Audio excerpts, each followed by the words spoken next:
কতদিন নিজেকে গোপন রাখবে হনুফা? আসল পরিচয় যদি জেনে যায় তাহলে তো সর্বনাশ হয়ে যাবে। ছলে বলে কৌশলে এই বাসার দলিলটা চুরি করতে হবে। গ্যাং লিডারের সাথে এভাবেই কথা হয়েছে। আসগর আলী কিছুই জানে না। সে বুয়া দিয়েছে। এরকম অনেক বুয়াই সে সাপ্লাই দেয় বিভিন্ন বাসায়। একদিন কথায় কথায় জেনে গেল হনুফা এখানে দলিলটা কোথায় রেখেছে। বৃদ্ধা মহিলা বলল, হঠাৎ করে দলিলের কথা বললি কেন রে মা?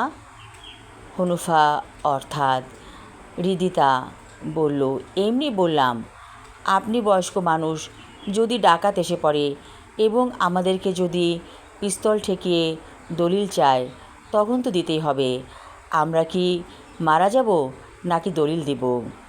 বৃদ্ধা মহিলা হাসছে, বলতে লাগলো, এত অভিনয় করিস না, তুই যেমন আমিও তেমন। থমকে গেল হৃদিতা, বলল, মানে? চুমকি ম্যাডাম বলল, আমি এমনই ছিলাম তোর মতো, সাধারণ ঘরের মেয়ে থেকে আজ রাজরানী হয়েছি। তখন হনুফা অর্থাৎ হৃদিতা বলল, ও আচ্ছা, আমি ভেবেছিলাম কি না কি। বৃদ্ধা মহিলা কিছুই বলল না। ঠোঁটের কোণে তার হাসি ঝিলিক দিয়ে উঠল। সেই হাসি খেয়াল করল না হনুফা। এই মেয়েটি একটি দলের সাথে জড়িত। তারা বিভিন্ন বাসায় যেয়ে বুয়ার কাজ করে এবং ছলে বলে কৌশলে একদিন দলিলটাকে হাতিয়ে নেয়, তারপর চলে যায়। এবং এভাবে অনেক কাজ করেছে হনুফা অর্থাৎ হৃদিতা। সে হনুফা সেজেই প্রবেশ করে, কারণ না হলে তো মানুষ তাকে কাজে নেবে না। সে যে এত বড় একটা বেঈমান, মুখোশের আড়ালে, তা কেউ জানে না। ঘুমিয়ে আছে বৃদ্ধা মহিলা। হঠাৎ করে তার কাছে কে যেন কানে কানে বলল, তুমি যে মেয়েটিকে আশ্রয় দিয়েছ সে তো খারাপ মহিলা, সে তোমার দলিল চুরি করবে। চুমকি ম্যাডাম বুঝে গেল পড়ে এসেছে কাছে। আজকে ইচ্ছে করেই চুমকি ম্যাডাম হনুফাকে অন্য ঘরে শুতে দিয়েছেন, তার কাছে রাখেননি, কারণ তিনি জানতেন আজ পরি আসবেন। পরি বলল, তুমি কখনোই তা স্বীকার করবে না, তুমি দলিলটাকে লুকিয়ে রাখার ব্যবস্থা করো, অর্থাৎ আমিই লুকিয়ে রাখছি, ওই যে সিন্ধুক সেটার ভেতরে।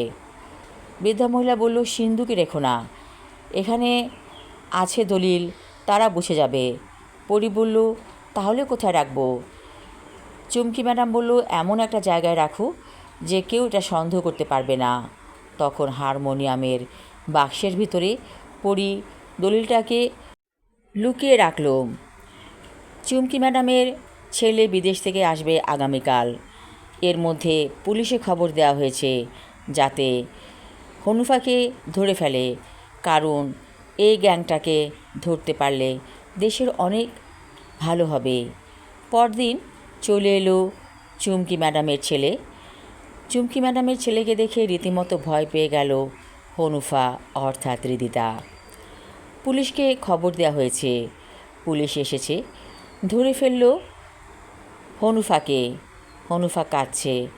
বৃদ্ধা মহিলাকে বলল, আমি আপনার এত সেবা করলাম আর আপনি আমার ক্ষতি করলেন।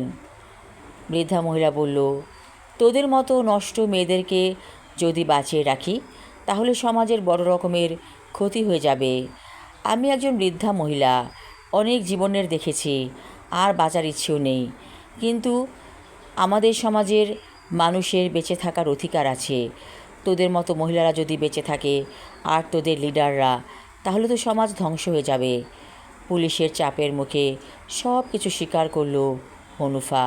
তারপর এই গ্যাংটাকে ধরা হলো। কিছুদিন পরে মারা গেল চুমকি ম্যাডাম। মৃত্যুর আগে সে বলে গিয়েছিল তার ছেলেকে, আসলে আমাদের দেশটা পাপমুক্ত হবে না সহজেই। তোরা তো সবাই বিদেশ চলে গিয়েছিস, ভালো ভালো মেধাবী মানুষগুলো আমাদের দেশে নেই, দেশ চালাবে কে? মেধার দরকার। ছেলে বলল, মা তুমি কি জানো না আমি আমেরিকা থেকে চলে এসেছি একেবারেই। আমার স্ত্রী এলিসা চলে গেছে তার বাচ্চা নিয়ে, অর্থাৎ আমাদের বাচ্চা। বৃদ্ধা মহিলা বলল, আমি খুশি হয়েছি, তুই এখানেই থাক। তারপর মারা গেল বৃদ্ধা মহিলা। আমি আমার লেখা ছোট গল্প ভুয়া সমাচার পর্ব 4 এবং শেষ পর্ব পড়লাম। আশা রাখছি সবার ভালো লাগবে। ধন্যবাদ।